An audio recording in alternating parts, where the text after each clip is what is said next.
านกำลังรับฟังสถานีวิทยุกระจายเสียงแห่งประเทศไทยจังหวัดลำพูน FM 95 เมกะเฮิรตซ์ ขอนำทุกท่านเข้าสู่รายการ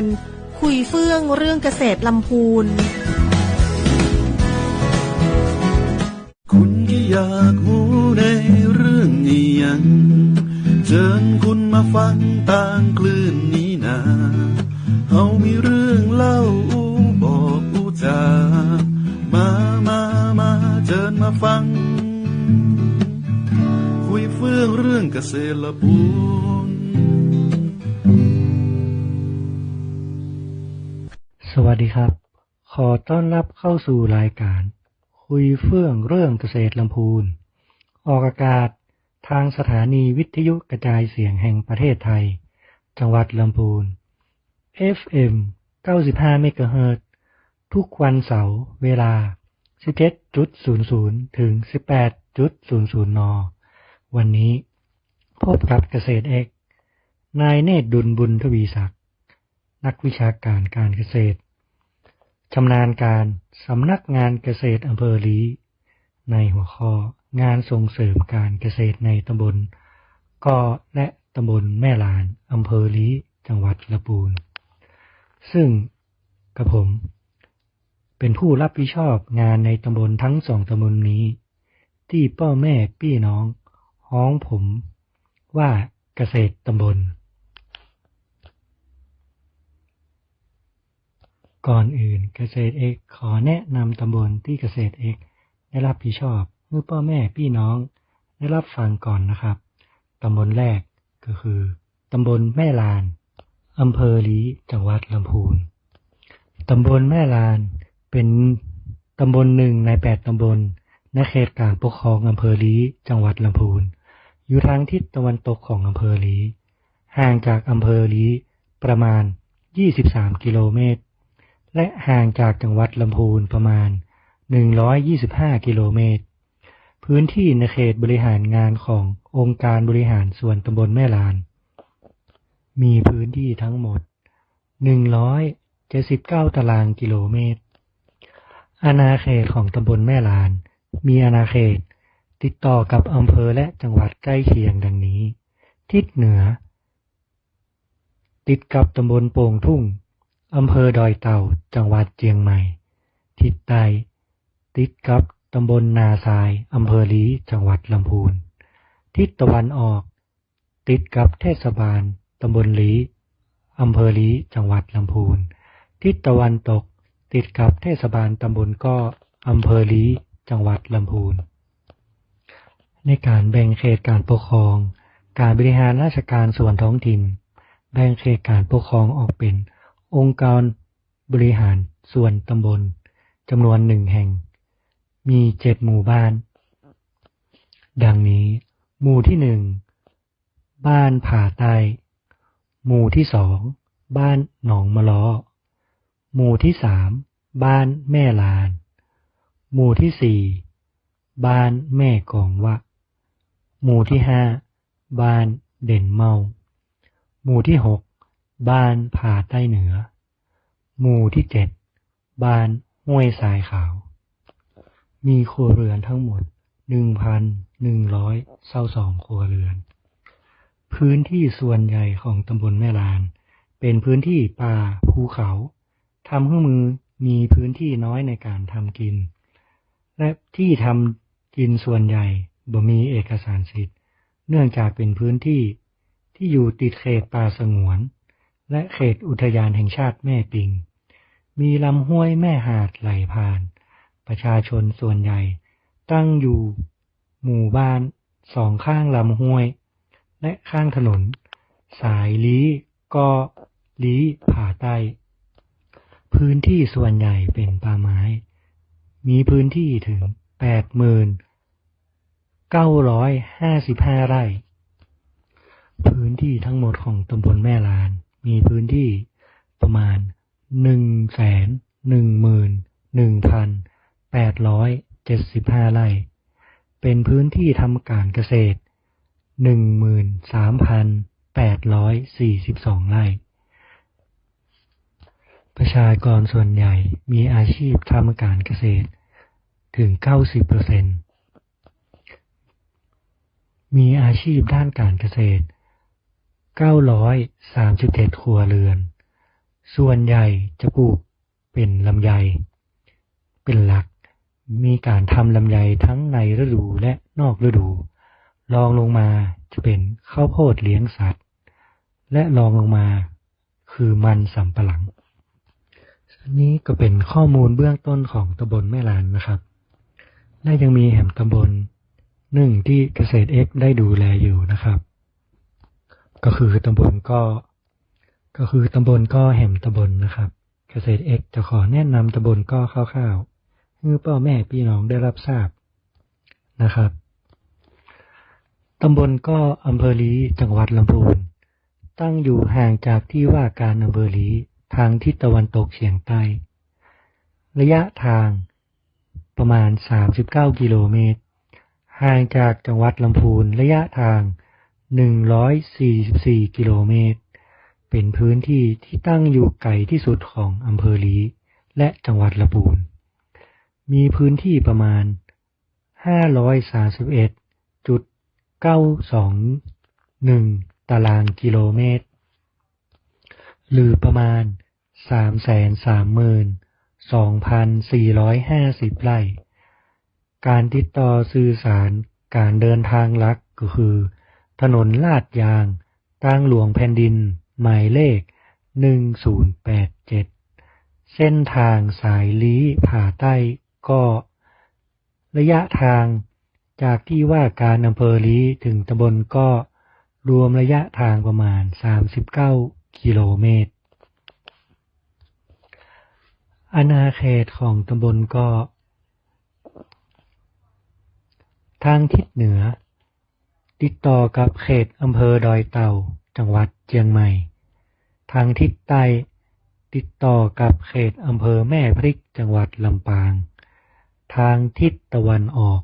ติดต่อกับเขตอำเภอเถินจังหวัดลำปางทางทิศตะวันตกติดต่อกับเขตอำเภออมก่อยจังหวัดเชียงใหม่การแบ่งเขตการปกครองมีการบริหารราชการส่วนท้องถิ่นแบ่งเขตการปกครองออกเป็นเทศบาลจำนวน1แห่งมีอยู่4หมู่บ้านหมู่บ้านที่1บ้านก้อทุ่งหมู่บ้านที่2บ้านก้อหนองหมู่บ้านที่3บ้านก้อจอกหมู่บ้านที่4บ้านก้อท่าสภาพภูมิประเทศของตำบลก็มีสภาพพื้นที่เป็นที่ราบเชิงเขามีลักษณะคล้ายกับกระทะตั้งอยู่ในเขตอุทยานแห่งชาติแม่ปิงพื้นที่ล้อมรอบด้วยภูเขาและป่าไม้มีแหล่งท่องเที่ยวที่สำคัญคือน้ำตกก้อหลวงอยู่ในพื้นที่เขตหมู่1บ้านก้อทุ่งและยังมีสถานที่พักผ่อนหย่อนใจคือแพก็อยู่ในเขตพื้นที่หมู่4บ้านก้อท่าอาชีพของส่วนใหญ่ของประชาชนก็คืออาชีพด้านการเกษตรตำบลก็มีเนื้อที่ทั้งหมดถึง 332,450 ไร่เป็นพื้นที่ที่ขึ้นทะเบียนการเกษตรไว้ด้านการเกษตรมีอยู่ 13,869 ไร่มีเกษตรกรอยู่จำนวน502ครัวเรือนส่วนใหญ่มีอาชีพปลูกข้าวโพดเลี้ยงสัตว์เป็นหลักรองลงมาจะเป็นพืชปลูกลำไยและยังมีอาชีพด้านการประมงสำหรับพี่น้องที่อยู่เรือนแพครับอันนี้ก็เป็นข้อมูลเบื้องต้นนะครับทั้ง2ตำบลที่เกษตร X ได้เป็นผู้รับผิดชอบงานทั้ง2ตำบลคือตำบลก้อและตำบลแม่ลานนะครับเดี๋ยวเฮาก็มาพัก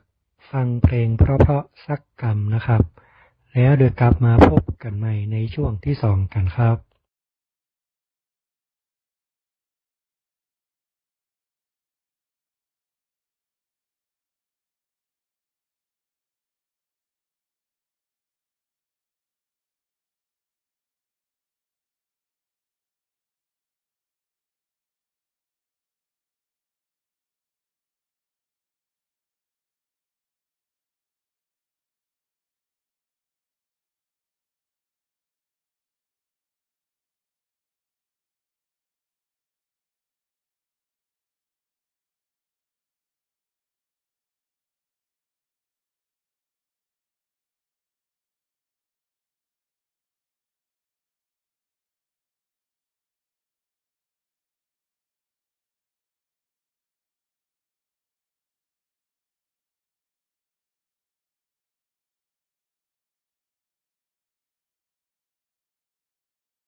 ครับกลับมาพบกันในช่วงที่2ต่อนะครับสำหรับช่วงที่2นี้เกษตรเอกก็จะขอเล่าถึงงานส่งเสริมในตำบลที่เกษตรเอกเข้าไปดำเนินการนะครับเนื่องจากงานของเกษตรตำบลมีหลากหลายบทบาทหน้าที่งานวิสาหกิจชุมชนก็เป็นอีกงานหนึ่งที่เกษตรตำบลได้ดำเนินการอยู่ในพื้นที่ของแต่ละตำบลที่ได้เข้าไปส่งเสริมและให้เข้าไปแนะนำให้คำปรึกษากับงานวิสาหกิจชุมชนของแต่ละกลุ่มในแต่ละตำบลนะครับในวันนี้เกษตรเอกก็จะขอแนะนำวิสาหกิจชุมชนในตำบลที่เกษตรเอกได้เข้าไปดูแลและให้คำแนะนำปรึกษาอยู่สำหรับวิสาหกิจชุมชนที่เกษตรเอกได้เข้าไปส่งเสริมและดูแลอยู่ตำบลแรกก็คือตำบลกอนี้มีวิสาหกิจชุมชนที่ได้ขึ้นทะเบียนกับกรมส่งเสริมการเกษตรณปัจจุบันนี้มีอยู่ถึง18กลุ่มวิสาหกิจชุมชนของตำบลกอนี้แต่ละกลุ่มก็จะมีผลิตภัณฑ์ที่มีความหลากหลายแตกต่างกันไปตามความชำนาญตามทักษะและตามทรัพยากรที่มีอยู่ในแต่ละพื้นที่โดยวิสาหกิจทั้ง18กลุ่มนี้จะแบ่งออกเป็น4หมู่บ้านซึ่งเกษตรเอกจะขอแนะนำทีละหมู่บ้านนะครับโดยหมู่แรกหมู่ที่1มีวิสาหกิจชุมชนอยู่5กลุ่มวิสาหกิจกลุ่มแรกวิสาหกิจชุมชนกลุ่มเกษตรกรสามัคคีบ้านก้อทุ่งตั้งอยู่หมู่ที่ตำบลก้ออำเภอลี้จังหวัดลำพูนวิสาหกิจชุมชนกลุ่มนี้เกิดจากการรวมตัวกันของกลุ่มผู้ปลูกข้าวโพดเลี้ยงสัตว์และผู้ทำการเกษตรในพื้นที่ตำบลก้อผลิตภัณฑ์ที่โดดเด่นของกลุ่มก็คือข้าวโพดเลี้ยงสัตว์และมีผลิตภัณฑ์หน่อไม้อัดปีบเกิดจากการแปรรูปของหน่อไม้ที่มีอยู่มากในพื้นที่ซึ่งพื้นที่ตำบลก้อมีหน่อไม้จำนวนมากเนื่องจากเป็นพื้นที่ที่แวดล้อมที่เป็นป่าไม้อันอุดมสมบูรณ์อุดมด้วยป่าไผ่หลากหลายชนิดจึงสามารถนำไผ่มาแปรรูปได้ทางกลุ่มจึงได้นำไผ่มาแปรรูปเป็นหน่อไม้อัดปีบและบรรจุถุงนำมาจำหน่ายในพื้นที่และมีผู้พ่อค้ามารับนำออกไปจำหน่ายส่งต่อออกไปในหลายพื้นที่จึงเป็นผลิตภัณฑ์สินค้าเด่นของกลุ่มส่วนวิสาหกิจชุมชนกลุ่มต่อไปวิสาหกิจชุมชนกลุ่มพัฒนาอาชีพผู้สูงอายุบ้านก้อทุ่งเกิดจากการรวมกลุ่มของผู้สูงอายุที่มีทักษะในการทอผ้าและแปรรูปผ้าผลิตภัณฑ์ออกมาเป็นรูปแบบต่างๆวิสาหกิจชุมชนกลุ่มผู้สูงอายุนี้มีผ้าฝ้ายทอมือ3สี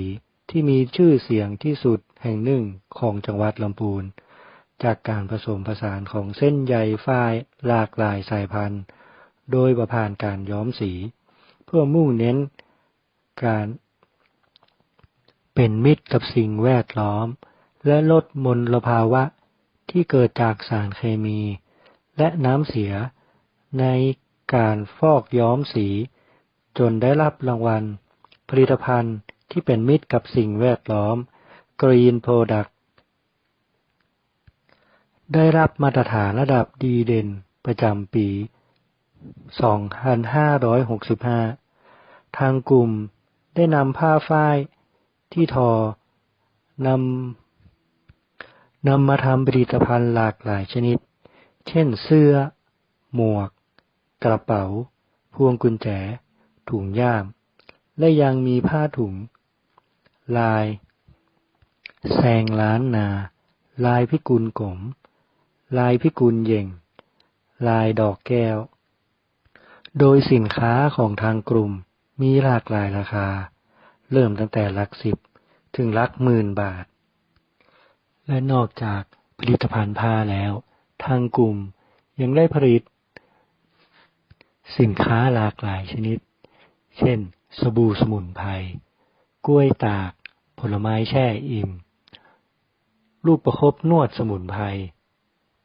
สำหรับจำหน่ายให้กับนักท่องเที่ยวและผู้สนใจได้เข้ามาเยี่ยมชม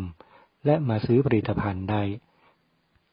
วิสาหกิจชุมชนกลุ่มที่ 3วิสาหกิจชุมชนแม่บ้านเกษตรกรก้อทุ่งหมู่หนึ่งสินค้าที่มีความโดดเด่นของกลุ่มก็คือกล้วยฉาบขนมไทยแหนมหน่อไม้ซึ่งเป็นผลิตภัณฑ์ที่หาได้จากในพื้นที่นำมาแปรรูปเพิ่มมูลค่าและสร้างรายได้ให้กับกลุ่มได้เป็นอย่างดีวิสาหกิจชุมชนกลุ่มที่ 4วิสาหกิจชุมชนเกษตรก้าวหน้าบ้านก้อทุ่งเป็นวิสาหกิจชุมชนที่เกิดจากการรวมกลุ่มของเกษตรกรผู้ปลูกข้าวโพดเลี้ยงสัตว์ที่รวมกันเพื่อบริหารการปลูกข้าวโพดเลี้ยงสัตว์ในการลดต้นทุนและการเพิ่มรายได้กลุ่มที่ 5วิสาหกิจชุมชนกลุ่มจักสานตะกร้าพลาสติกตำบลเกาะวิสาหกิจชุมชนกลุ่มนี้ได้รับสนับสนุนจากการหลายหน่วยงาน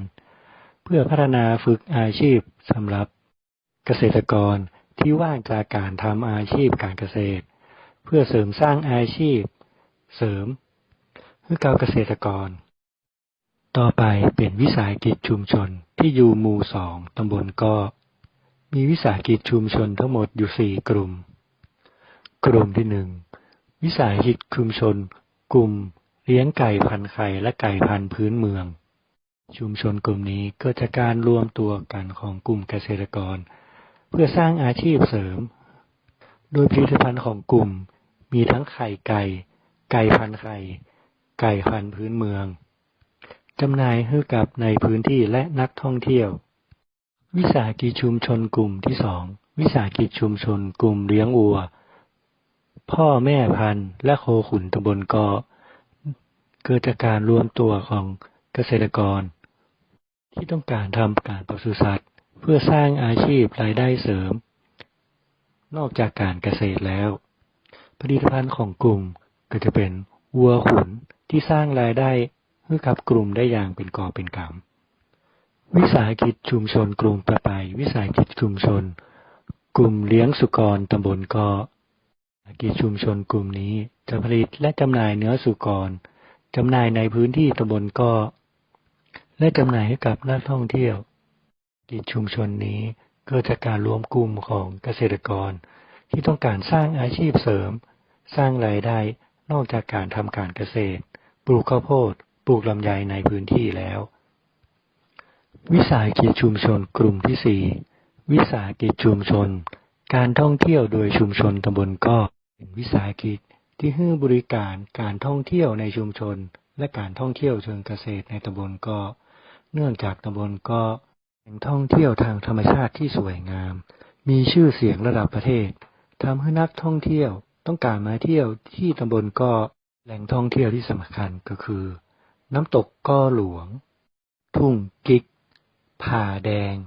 อีกทั้งยังมีแก่งเกาะให้นักท่องเที่ยวได้สามารถแพชมบรรยากาศธรรมชาติสวยงามครับนี่ก็เป็นเพียงวิสาหกิจชุมชนของ2หมู่แรกของตำบลเกาะเดี๋ยวเรามาพักฟังเพลงเพราะๆกันสักกำนะครับแล้วกลับมาพบกันใหม่ในช่วงที่3ต่อนะครับ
ครับก็กลับมาพบกันในช่วงที่3กันต่อนะครับ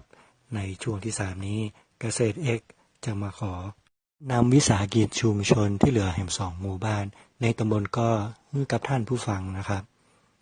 วิสาหกิจชุมชนกลุ่มต่อไปจะเป็นวิสาหกิจชุมชนที่อยู่หมู่ที่3ของตำบลก็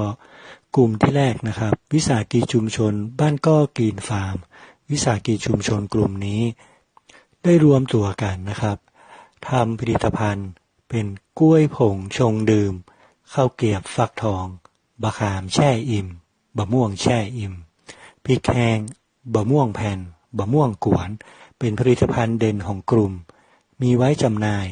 ทั้งในพื้นที่และต่างพื้นที่และสำหรับนักท่องเที่ยวนะครับวิสาหกิจชุมชนกลุ่มที่2วิสาหกิจชุมชนกลุ่มเย็บผ้านวมด้วยมือตำบลก็เป็นวิสาหกิจชุมชนที่เกิดจากการรวมกลุ่มของเกษตรกรที่ใช้เวลาว่างในการทำการเกษตรและได้รับการสนับสนุนจากองค์การบริหารส่วนท้องถิ่นหรือเทศบาลก็ทางกลุ่มจะมีผลิตภัณฑ์เป็นผ้านวมหมอนรองคอเบาะรองนั่งเบาะสำหรับเด็กและของชำร่วยจำหน่ายให้กับนักท่องเที่ยวและผู้ที่มาเยี่ยมเยียนตำบลก็และวิสาหกิจชุมชนกลุ่มต่อไปวิสาหกิจชุมชนกลุ่มที่3วิสาหกิจชุมชนกลุ่มสวนผักสุคนผู้ก็เป็นวิสาหกิจชุมชน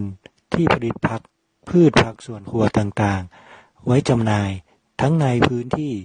และจำหน่ายให้กับนักท่องเที่ยวที่ได้มาเยี่ยมเยียนตำบลก็เป็นพืชผักสวนครัวมีหลากหลายชนิดฤดูกาลมีทั้งผักกาดผักบุ้งบะเขือคะน้ามี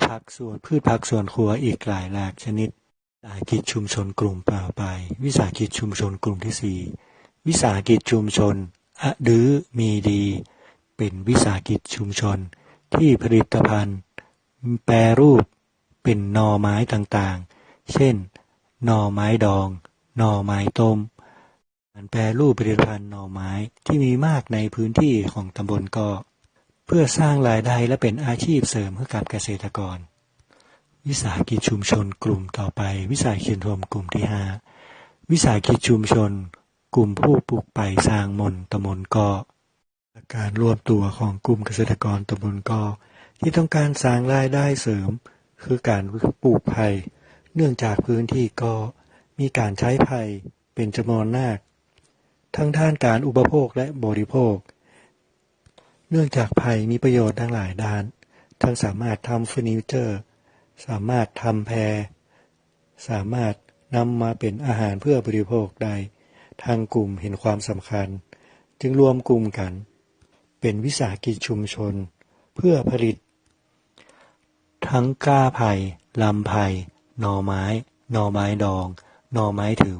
เฟอร์นิเจอร์ไว้สำหรับจำหน่ายและยังเป็นทั้งการสร้างป่าเพื่อเสริมความชุ่มชื้นให้กับพื้นที่และช่วยลดการเผาในพื้นที่การเกษตรในพื้นที่อีกทั้งยังก่อเกิดรายได้ให้กับกลุ่มอย่างยั่งยืนครับต่อไปก็จะเป็นหมู่ที่4หมู่ที่4นี้มีวิสาหกิจชุมชนอยู่4กลุ่มหมู่ที่4นี้จะอยู่ใกล้ท่าน้ำก่อนบางส่วนมีอาชีพทำการประมงวิสาหกิจชุมชนส่วนใหญ่ในกลุ่มนี้จึงมีผลิตภัณฑ์ปลาเป็นหลักวิสาหกิจชุมชนกลุ่มที่1 4ตำบลก็วิสาหกิจชุมชนกลุ่มแรกวิสาหกิจชุมชนกลุ่มปลาย่างลมควันหมู่บ้านก็ท่าสินค้าโอท็อปผลิตภัณฑ์ที่เป็นที่นิยมของนักท่องเที่ยวก็คือปลาแดดเดียวปลาย่างลมควันปลาอบเกลือแหนมป่าแหนมป่าส้มปลาสังขวาสอบแห้งซึ่งเป็นที่นิยมมากในหมู่นักท่องเที่ยวที่ได้มาเยี่ยมตำบลก็วิสาหกิจชุมชนกลุ่มที่2วิสาหกิจชุมชนกลุ่มดอยงามของฝากวิสาหกิจชุมชนนี้มีผลิตภัณฑ์หลากหลายมีทั้งผลไม้แปรรูปแช่อิ่มขามแช่อิ่มมะม่วงแช่อิ่มที่มีรสชาติกลมกล่อมผลิตภัณฑ์เด่นของกลุ่มก็คือน้ำพริกปลาย่างผลิตภัณฑ์ที่โดดเด่นที่สุดก็คือปลาสังขวาสกรอบ3รส สินค้าที่นักท่องเที่ยวนิยมไปเป็นของฝากกันอย่างมากวิสาหกิจชุมชนกลุ่มที่3วิสาหกิจชุมชนกลุ่มตัดเย็บเสื้อผ้าสำเร็จรูปผ้าฝ้ายหมู่4ตำบลเกาะผลิตภัณฑ์ที่สำคัญก็คือเสื้อผ้าฝ้ายกระเป๋ารองเท้าและของที่ระลึกที่ทำจากฝ้ายวิสาหกิจชุมชนกลุ่มที่4วิสาหกิจชุมชนกลุ่มแปรรูปปลาร้าคืนเดียวตำบลเกาะมีผลิตภัณฑ์ก็คือปลาส้มปลาแดดเดียวและมีผลิตภัณฑ์ที่นักท่องเที่ยวนิยมซื้อติดไม้ติดมือไปเป็นของฝากก็คือปลาร้าทรงเครื่องแดดเดียวเป็นผลิตภัณฑ์ที่ได้รับความนิยมอย่างสูงครับนี่ก็เป็นทั้ง18วิสาหกิจชุมชนที่อยู่ในตำบลเกาะท่านก็จะได้เห็นได้ว่าตำบลเกาะมีแหล่งท่องเที่ยวทางธรรมชาติที่สวยงามและยังมีผลิตภัณฑ์ที่หลากหลายให้นักท่องเที่ยวได้มาชิมลิ้มรสและนำไปเป็นของฝากหากสนใจและมีข้อมูลสอบถามเพิ่มเติมก็สามารถติดต่อสอบถามได้ที่สำนักงานเกษตรอำเภอใกล้บ้านท่านหรือจะสอบถามได้ที่สำนักงานเกษตรอำเภอลีเบอร์โทรศัพท์053 979 139วันนี้เกษตรเอกขอลาไปเพียงเท่านี้ก่อนพบกับรายการคุยเฟื่องเรื่องเกษตรลำพูนเสาร์หน้าเวลา 17:00 น. ถึง 18:00 น. ทาง FM 95 เมกะเฮิรตซ์สวัสดีครับ